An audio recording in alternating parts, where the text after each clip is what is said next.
Too much GH nie Ghana for ahwefo etiefo onipa bi a won subscribe e too much GH no subscribe wo na ehintasem ensem a ebuafa oman Ghana so e na ye de bremu one god nie the only one god in GH eho na da bia mehwe abrochefo ene Ghana for mo a mo wiasa fa na ina me recommend emamo too much GH Siambo muniaba ekiesikapa ena mutimini Ghana wahala dwumedie na ebre asoseye de ebesomum ewo too much GH so say the mom no too much there. We are your #1 loyal and credible channel ye wo ho edimamo abre ene abrebia na ensem bi edi ahim ewo eye social media baby a wo fa baby ene yeni abayi ni dia ena wo mo ebom na ni nyina eye se ebeto dwa na Ghana fo bi no mesusu se abaye yi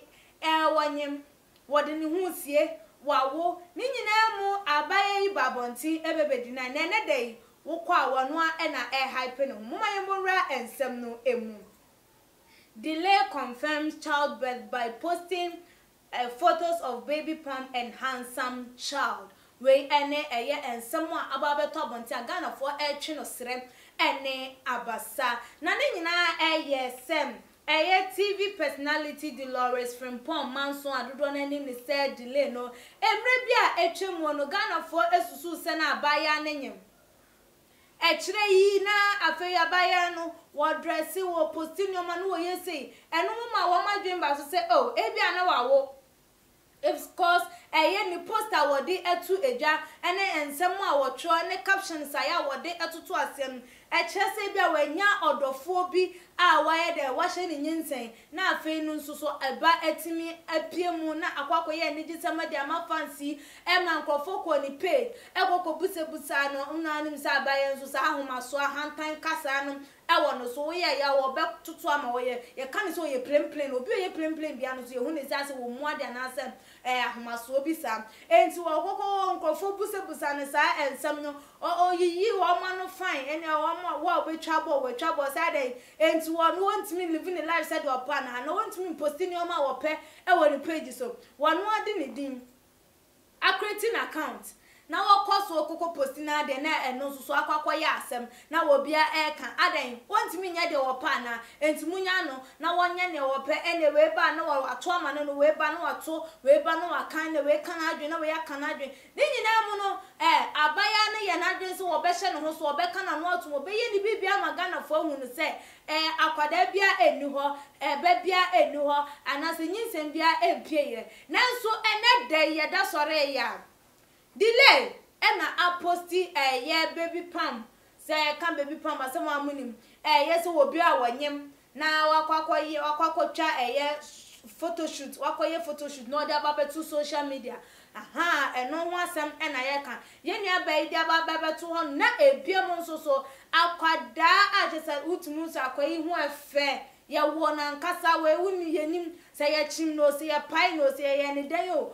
utumu sa akwada nie na wode eto ehonum na no na Ghana for say say ye kan ye na chese ampa delay wawo na time abaya yi wo posti ye nensensem bi na chese ampa se wanya bema wone no na ebusia somewhere in December 2019 abaya no posti won Instagram post say I have found the purpose in my life, the best month of my entire life. I have found the purpose for life and my reason forever grateful. And emoji, flowers, love, kisses, and abaya posti day to a Instagram page. Emma big crampo busebusa and some say adawa one na say ana wanya boy ni nyina mu no abaya no amfi webu nani egusu se de want na se panyina wata e wo bedwam no ene enu anu na wayi nani ede ato enchen nanso abaya yi hwa suban yakase suban wo etisenyin se ye din ye bepie abaya yi hwa se de nyoma ekono ontimi fansie enti akwada ni ba benyina adrum pempen so ben ansa no otimi de na kire Ghana fo wo benyina nante ako school ako JHS ako secondary school ako university aba be ni petitu ansa no watimi a kire akwada na se ne banie abra enkrofo celebrities show wo ma wo social media channel na mama brown baby magazine osori a wodi ni dia trentwe wo social media I magana for we sheno ebinom penasem ebinom soso ne na ebi wo bu hu ne say ye hwehwani mu no ye na so ni nyina no wo ye e de ma ne ba no e ma ye hu se wawo enti wo sha wo be kan di ahye ne yem o be kan di ahye dem wontimi fa ni mpie ntwamfonyi because e de agana for ba babusa ne ho asem wontimi nya no ye wo be yi e de ama wo mo enti no wo hwe se de akona na ahomete wontimi antena se enka se wono ane ba wa wo no like when you say na boso menkunu emu ntesu tetiam emu ba bia wo betena emu like nyoma ekoso emu abofuno ne ne ekeka ho nyina se ye yi na masa ne huni mu bo no wo kasa by heart e de kire nkofo ne nyina mu no watimi afa ne nyina mu asie wie na afei de akwada na banso so wodi ni baba besie da bi ontimi emfa ne ensie ebiemu enti afei no wo ye den wayi no e de na ba abonten penifo kan ya wo mwase enso wo we eta aponchani a woje wo eyampa abro so afono no wontimi enka ne ba no enhye eno nti wode no ababeto abonten abrachese akwada no so wo sere woda eye be abrantie be ma bi ne kukumu a nanim amade na chese Ghana for hu ne se eye akwada no papa na se delay ni baby daddy no na chese akwada no woda no kukumu a wo sere with a beautiful and a large smile no na Ghana for bi no say enti wo akwada no ho efese den party na be kame wo se wontimi emfa no enchire we kipu na say they afei de hwan na sefa ne bra na bi no so say munyano obia e wo ne private life obia e wo de wo ye say Ghana for mu bibia mu beka na wo no onya na adwen se wo be hwe say no beka no won sensem na enu nti wo ye na adwen se won fa mba na afei ne pe na wo de aba mo ha ene say won fa mba mo ka wo de aba so so mo ka say dempa na delay wonya mo ebusu abo na say ene day delay wo aba bonte wo be confirm me ama Ghana for nyina ehunu say yampa rumors are so from 2019 December Emma will post say when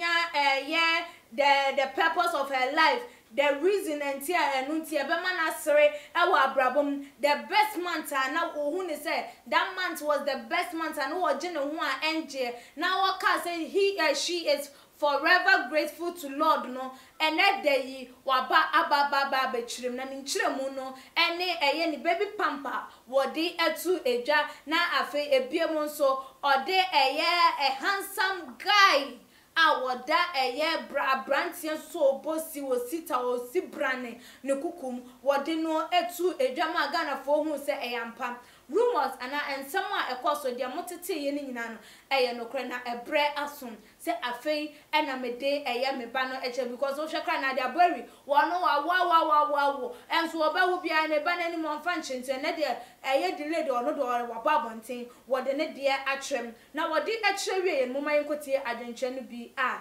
ba ye yenya eye Celestine ede wo de ba ye say wow, such a handsome and a cute guy. So why was it that delay you were hiding this beautiful boy? And also so Eddie and say akwadana no ho face incident and a delay. Now we didn't know ACA. Yen have been so Edo day eba ye ni din enkan was saying. Is it that delay you adopted this child because from the start you didn't show up? You didn't show us your tummy. We didn't know what was going on. And all of a sudden, you are showing us your baby palm and this handsome baby boy. Wow, although he is handsome, but I think maybe you adopted this child because you can't give birth. Or no, so Edward de Eba was saying, I didn't think I feel Aquarani Eba. Didn't ya? What did the year pass akwada yi dear? Okokotem. orphanage and as hospital bi no obi wo ye bia maame no ewuja ne ba no eno nti no wo kan ye ne ye de akwada no amawo eno nti na wo ye de wo de no ababeto abonte wa magana fom ehunu emra na wonyem ne emra wo ye wono soso na dwencha wo de eba ye eno hu ne se akwada no entimi enkonko ye delay eba because if na delay wontimi enwo ye nua bi nsoso ede a ebebeto edwanidin ene Isaac Edu was say, if that is so, then congrats. That's all that I can say because we didn't notice when you gave birth and we didn't notice when you were pregnant. But if he is your son, then congrats for that. And also, so Argentina, what they ebayano no man, congratulations. Efa abayano wow all those what this say and then susuni ninemuno what me de akwadano aba abontin. Yeni have been so at the hour day ebanidin any Susie or say delay this child here he doesn't deserve you cry he's more beautiful than you are too old to have a handsome guy like this one also so ediano wo bia wawie won wo ya moka wo de akwada na ban so so wo say an wo ya abrewa akwada no wo fetchen say dem bi na delay wonya mo Ghana for kasa bebre no emboa yen emfafa so bia emba ai nipa no wo ani dwemremu na momma ye nyina ya bom ne ene no asere ana ye ne nani agi edu awerho bre so so ana mama ye ne no edi awerho na so ni je bre mo kanipanim awerho bre mo kanipanim say dem pa na Ghana yenyemo wono so ehunu sa ebusuafom aha ene di dwumade no ebesie ene de ye nua ba Dolores Frempong Manson wama Ghana fo nyina ehunu se eye akwada anase rumors ana ekoso se wonyem wawo ene hu nkoniba no wajatum ama wode nkwada no akwada no emfonyi ababa betu eja ebiom nso emra na wonyem no wode eno so emfonyi egu akwemu echese eyampa de na mu susu de na mo dwen de na mu titini nyina no na eye no kwene susu nipa bia e woni private afei ene wa hu ne se ebre aso se wode eye enoma we nyina ebre aye ahwefo ne atiefo mamu nso mu hunu se wono nso oye oba awobosi esita obetimi awo na ebia sa emre no ena na ema ye na wo twen na ema ye na afei ena aba ede amamo onsusu a wo adwenche efa eye yeni abayi ne sudden anase ne outburst awode ababeto abonte Ghana fo nyina ye hwehwe emfonyi efa ne yefunu ne ho ne na kwada wawo ne outburst awode abeto edwa efa ne yefunu ene akwada wawo ne no ena wode atu edwa ama Ghana fo no se de mo ha mo petie na mo pa hwe no wode abremu ebusuafo dwumadie no ahaya ena yedi ebesie wo adwenche bia wo betimi ede atu edwa ebiemu nso so no share video we efama wo busuafo na mo mema remfi se wo be subscribe se wonye ye nso so na mi abel no se dey upload video bia won so wetimi enya notification ewo wo phone so na emrepem no ye de magenche no ebetu edwa follow ye ewo eye Instagram @tumagh_aha ena medi mu ebesi makramo.